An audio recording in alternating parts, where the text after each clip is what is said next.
အခြေအနေတွေမတူကြပေမဲ့ချစ်ချင်းကတော့အတူတူပါပဲမေရဲ့မေရဲ့နိုင်ကုန်အတိုင်းဝိုင်းတွေခွဲကြလို့ထားနေပြီကွယ်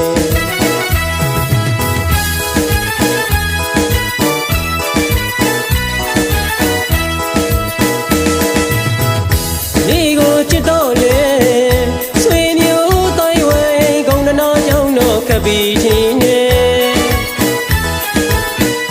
ရှင်မချစ်လို့လေခွေခွေရမယ်အဖြစ်မျိုးလေးတော့မဖြစ်စေခြင်းနဲ့ကုန်တနာတွေမရှိခဲ့ရင်ကော